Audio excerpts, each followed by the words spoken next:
Hello दोस्तों, मैं आपका दोस्त सुमित एक बार फिर से NCERT solution class 10th exercise 2.2 question number 1 part 6 लेकर आ चुका हूँ। तो हम देखते हैं इस क्वेश्चन को सॉल्व कैसे करेंगे। तो सबसे पहले आपको गिवन पोलिनोमियल गिवन है, उसको आप राइट करेंगे let p x is equal to 3x² minus x minus 4। इसके बाद आप a b c standard polynomial के कोफिशिएंट्स के अकॉर्डिंग आप ए बी सी की वैल्यू राइट करेंगे। तो आप ए का वैल्यू राइट कर सकते हैं 3। इसी तरीके से बी का वैल्यू आप राइट कर सकते हैं। बी होता है एक्स का कोफिशिएंट, तो इसमें एक्स का जो कोफिशिएंट है वो -1 आप कंसीडर करेंगे और सी का वैल्यू आप कंसीडर करेंगे -4। एबीसी का वैल्यू होने के बाद अब आपका टास्क रहेगा कि आप जीरोज फाइंड करें। क्या फाइंड करें? जीरोज। तो जीरोज को फाइंड करने के लिए आप सेंटेंस लिखेंगे for zeros p x should be equal to 0। जो पी एक्स है वो क्या होना चाहिए? 0 होना चाहिए। तो पी एक्स को 0 जब आप लिखेंगे तो आप राइट करेंगे 3x² minus x minus 4 is equal to 0। अब आपको करना क्या चाहिए? अब आपको x² के कोफिशिएंट 3 और कांस्टेंट नंबर -4 को मल्टीप्लाई करना चाहिए। जब आप मल्टीप्लाई करेंगे तो आंसर आएगा -12। आपका आंसर क्या आएगा प्यारे बच्चों? -12 आ जाएगा।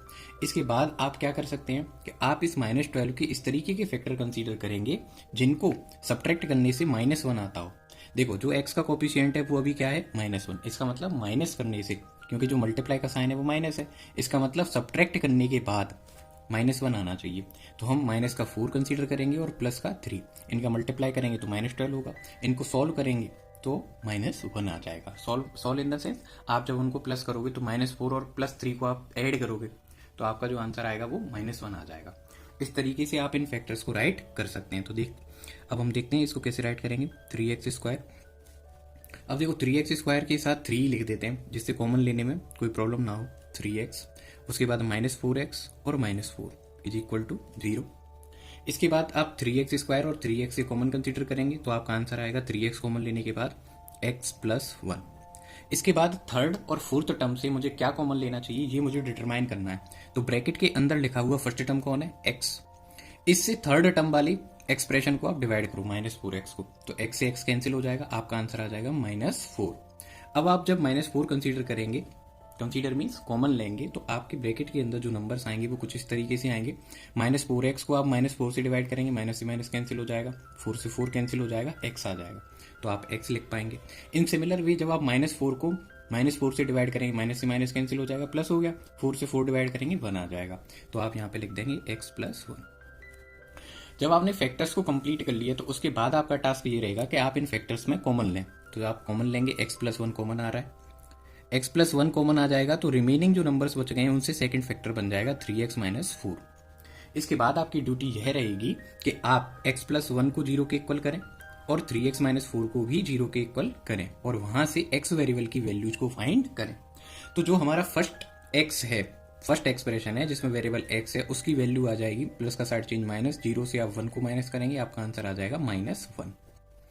इसी तरीके से आप सेकंड एक्सप्रेशन को सॉल्व करेंगे तो ये हो जाएगा 3x = 0 + 4। 0 और 4 को आप ऐड करेंगे तो आपका आंसर आएगा +4। यहाँ से x का जो आंसर आएगा वो आ जाएगा 4/3। x का आंसर क्या आ जाएगा? 4/3।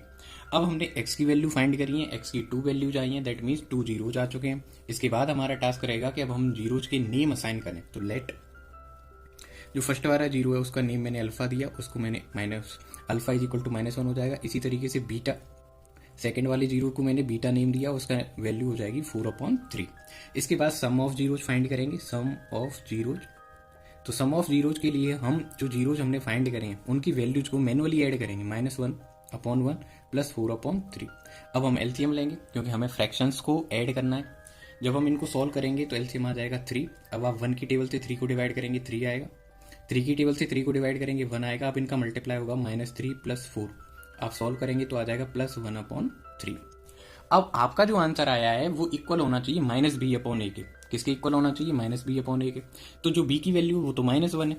अभी हमारे पास जो एक्सप्रेशन है वो +1 आ रहा है, उसको सॉल्व करने के लिए हम इसे इस तरीके से लिखेंगे, -(-1) डिवाइडेड बाई 3। अब हम चेक करेंगे क्या ये एक्सप्रेशन अब -b/a के इक्वल हो रहा है। तो देखते हैं, तो b का वैल्यू आ गया है -1 और a का वैल्यू 3। दैट मीन्स अब ये डायरेक्टली इक्वल हो रहा है किसके? -b/a के। तो इस तरीके से मैंने सम ऑफ जीरोज को वेरीफाई कर दिया कि ये किसके इक्वल आ रहा है? -b/a के। इसी तरीके से अब मुझे प्रोडक्ट ऑफ जीरोज भी करना होगा। इसी तरीके से मुझे क्या करना है? Product of zeros. Product of zeros के लिए क्या करेंगे? जीरोज का मल्टीप्लाई कर देंगे, आपको तो पता ही है।